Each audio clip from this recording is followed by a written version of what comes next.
Well, tonight, a real Commonwealth of Kindness story about some furry little friends rescued in a pretty unique way. Mechanics at Paul Miller Mazda in Lexington, they find a lot of things when they are inspecting cars for routine maintenance. But when senior tech Alyssa Hicks went to look under one hood, she found an unexpected surprise.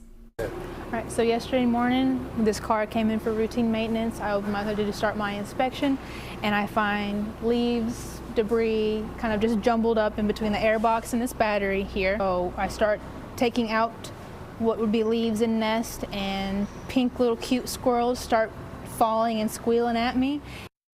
Yes, she said squirrels. Amanda Moore from Furry Fixers Wildlife Rehabilitation in Scott County, who actually reached out to us about this story, says the individuals involved demonstrated exceptional care in handling the situation, seeking assistance, and preserving that nest. Very cute. Imagine explaining that to the car's owner. That's right.